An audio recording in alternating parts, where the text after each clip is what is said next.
Hi guys, नमस्कार। मैं हूं Parmeshwari Painkra. Welcome to my YouTube channel Painkra LLB में आपका स्वागत है। आज हम चर्चा करेंगे सुप्रीम कोर्ट के एक लैंडमार्क जजमेंट के बारे में। तो वीडियो शुरू करने से पहले हमारे चैनल को लाइक, शेयर और सब्सक्राइब जरूर करिएगा ताकि हम आप लोगों के लिए न्यू वीडियोस लाते रहेंगे। तो इस मामले में जैसे ही एफआईआर दर्ज होती है तो हम ट्राई करते हैं कि हमें एंटीसिपेटरी बेल अर्थात अग्रिम जमानत मिल जाए, या जब जेल हो जाती है तो हम ट्राई करते हैं कि हमें सेशन कोर्ट या हाई कोर्ट या सुप्रीम कोर्ट से जमानत मिल जाए और हम बाहर आ जाते हैं। अब सवाल ये है कि अगर आपको एक बार बेल मिल गई और अनुसंधान के दौरान यानी इन्वेस्टिगेशन के दौरान कोई न्यू ऑफेंस जोड़ दिया जाता है, अगर पुलिस को कोई नया एविडेंस मिलता है और नया धारा जोड़ देता है, तो आपको क्या दी गई बेल कैंसिल हो सकती है।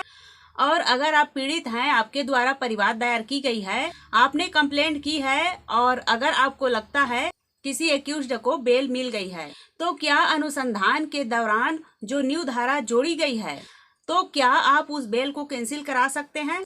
तो अगर आपके दिमाग में ये प्रश्न है तो आप ये वीडियो जरूर देखिएगा, क्योंकि सुप्रीम कोर्ट ऑफ इंडिया ने सन 2023 में इस पर एक लैंडमार्क जजमेंट दिया है और बताया गया है कि ड्यूरिंग इन्वेस्टिगेशन कोई न्यू ऑफेंस जोड़ दी जाती है तो बेल को कैंसिल किया जा सकता है। तो आगे शुरू करते हैं। आज हम बात कर रहे हैं सुप्रीम कोर्ट के एक लैंडमार्क जजमेंट के बारे में, जिसमें बेल अर्थात जमानत के कानून के कंडीशन के बारे में बताया गया है और बताया गया है कि किन कंडीशन में आपकी बेल कैंसिल हो सकती है या आपको न्यू फ्रेश बेल लेनी होगी। सारे कानूनों को, सारे तथ्यों को इस केस में डिटेल में डिस्कस किया गया है। उस केस का नाम है Mrs x versus state of Maharashtra 2023। इस केस के फैक्ट के बारे में बात करें तो आपको बताएं कि इस केस के कंपोनेंट यानी परिवादी थी, उसने एक एफआईआर दर्ज कराती है और जो एक्यूज्ड है, आरोपी है, उसने बिजनेस एग्रीमेंट के नाम पर मेरा रेप किया है और मुझे वादा किया कि उसने कोई न कोई असाइनमेंट मुझे दिलाएंगे और इस धोखे में मेरे साथ उसने गलत काम किया है। उन्होंने एक एफआईआर दर्ज कराई। जब एफआईआर दर्ज हुई,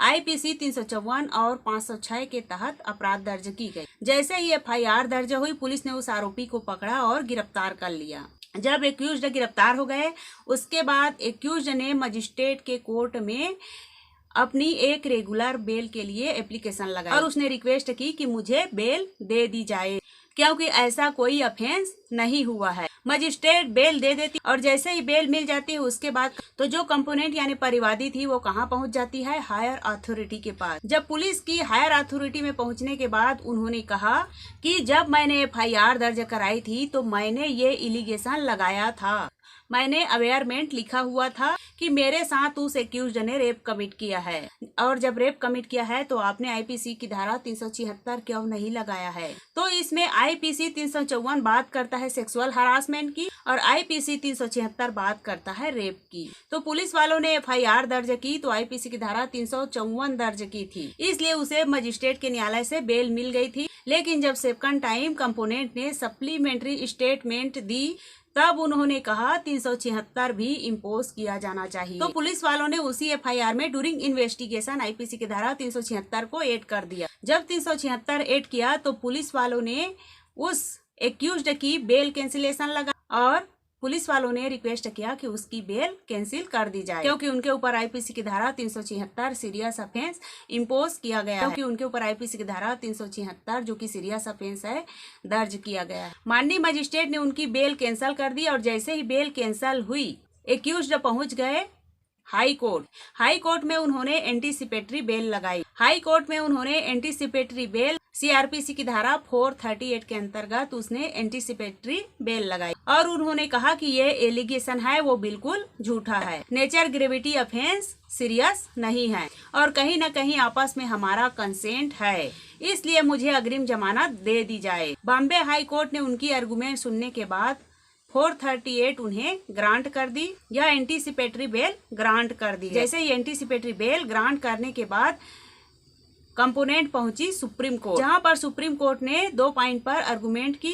पहला है, फर्स्ट पॉइंट है हाई कोर्ट इज रॉन्ग कि 438 की बेल उसने गलत ली थी। अगला पॉइंट है ड्यूरिंग इन्वेस्टिगेशन अगर कोई न्यू ऑफेंस जोड़ा जाता है तो उसके अंदर उस पर्सन की गिरफ्तारी हो सकती है। ये 2 मुद्दे सुप्रीम कोर्ट के पास है। जब पहला मुद्दा सुप्रीम कोर्ट ने डिस्कस किया तो सुप्रीम कोर्ट ने कहा कि जब 438 जब हम किसी को ग्रांट करते हैं या किसी को मना करते हैं तो 4-5 फैक्ट को हमें देखना चाहिए। सबसे पहले आपको देखना चाहिए कि नेचर एंड ग्रेविटी ऑफेंस कितना है, सीरियस ऑफेंस कितना है, क्या इस ऑफेंस से, इस अफेयर से किसी के रेपुटेशन को मैनेज करने की कोशिश कर रहे हैं या नहीं, या अगर ऐसा लगता है कि यह प्राइमा फेसी फर्जी केस है एंड जस्ट बिकॉज किसी के रेपुटेशन को हार्म करने के लिए किया गया है, तो 438 ग्रांट करनी थी। और जब आप 438 ग्रांट करेंगे तो इस बात की जरूर ध्यान रखेंगे कि कहीं वो आरोपी बेल मिलने के बाद जो विक्टिम है, जो उसके गवाह है, उसको धमकाएगा तो नहीं,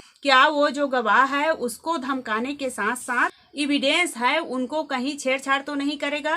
इन सब को देखने के बाद आपको 438 पर डिसीजन लेना चाहिए। अनेबल सुप्रीम कोर्ट ने आईपीसी 376 पर कहा, जो कि एक सीरियस ऑफेंस है, इसके ऊपर हाई कोर्ट को निर्णय नहीं लेना चाहिए और एंटीसिपेटरी बेल देने से पहले उस ऑफेंस की नेचर एंड ग्रेविटी को देखना चाहिए था। इसलिए सुप्रीम कोर्ट ने कहा था कि हमें लगता है कि हाई कोर्ट ने 438 पर गलत किया है। दूसरा मुद्दा पे जब सुप्रीम कोर्ट ने डिस्कस किया तब उन्होंने एक क्वेश्चन फ्रेम किया कि अगर ड्यूरिंग इन्वेस्टिगेशन अगर कोई न्यू ऑफेंस ऐड होता है तो क्या बेल कैंसिल हो सकती है या नहीं हो सकती है। जैसे इस केस में हमने देखा कि आईपीसी 354 जो थी, लेकिन ड्यूरिंग इन्वेस्टिगेशन उनके सप्लीमेंट्री स्टेटमेंट जो कंपोनेंट ने दिए थे, तब पुलिस ने आईपीसी 376 को ऐड कर दिया। तब सवाल ये उठता है कि जब बेल मिल गई तब न्यू अपराध या न्यू सेक्शन जोड़ी गई थी, तो क्या उस पर्सन की बेल कैंसिल हो सकती है या नहीं।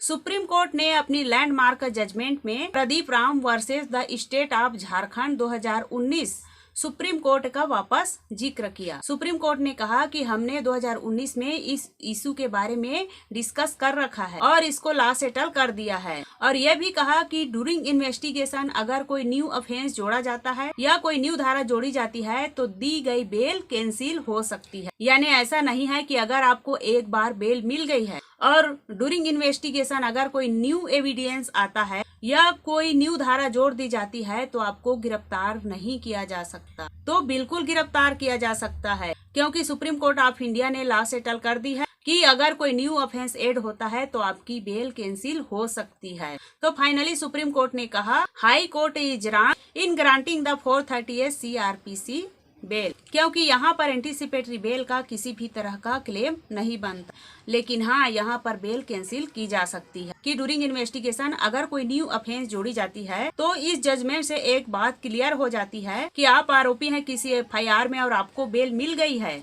और ड्यूरिंग इन्वेस्टिगेशन कोई न्यू ऑफेंस जोड़ता है तो आपको फ्रेश बेल अप्लाई करना चाहिए। और साथ साथ आप विक्टिम है, परिवादी हैं और आप FIR दर्ज कराई है और आपको लगता है किसी एक्यूज्ड को बेल मिल गई है और ड्यूरिंग इन्वेस्टिगेशन कोई न्यू ऑफेंस जोड़ा जाता है तो आप बेल कैंसिलेशन लगा सकते हैं। बेल कैंसिलेशन अगर आपको मजिस्ट्रेट साहब के पास लगानी है तो CRPC 437 के 3 का यूज करना होगा, और यही बेल कैंसिलेशन सेशन कोर्ट या हाई कोर्ट में लगाना है तो CRPC 439(2) का यूज करना होगा। इस प्रकार सुप्रीम कोर्ट के लैंडमार्क जजमेंट के बारे में मैं आप लोगों को बता दी हूँ। तो प्लीज मेरी वीडियो पसंद आए तो लाइक, शेयर एवं सब्सक्राइब जरूर करिएगा, ताकि मैं आप लोगों के लिए न्यू वीडियोस बनाते रहूंगी।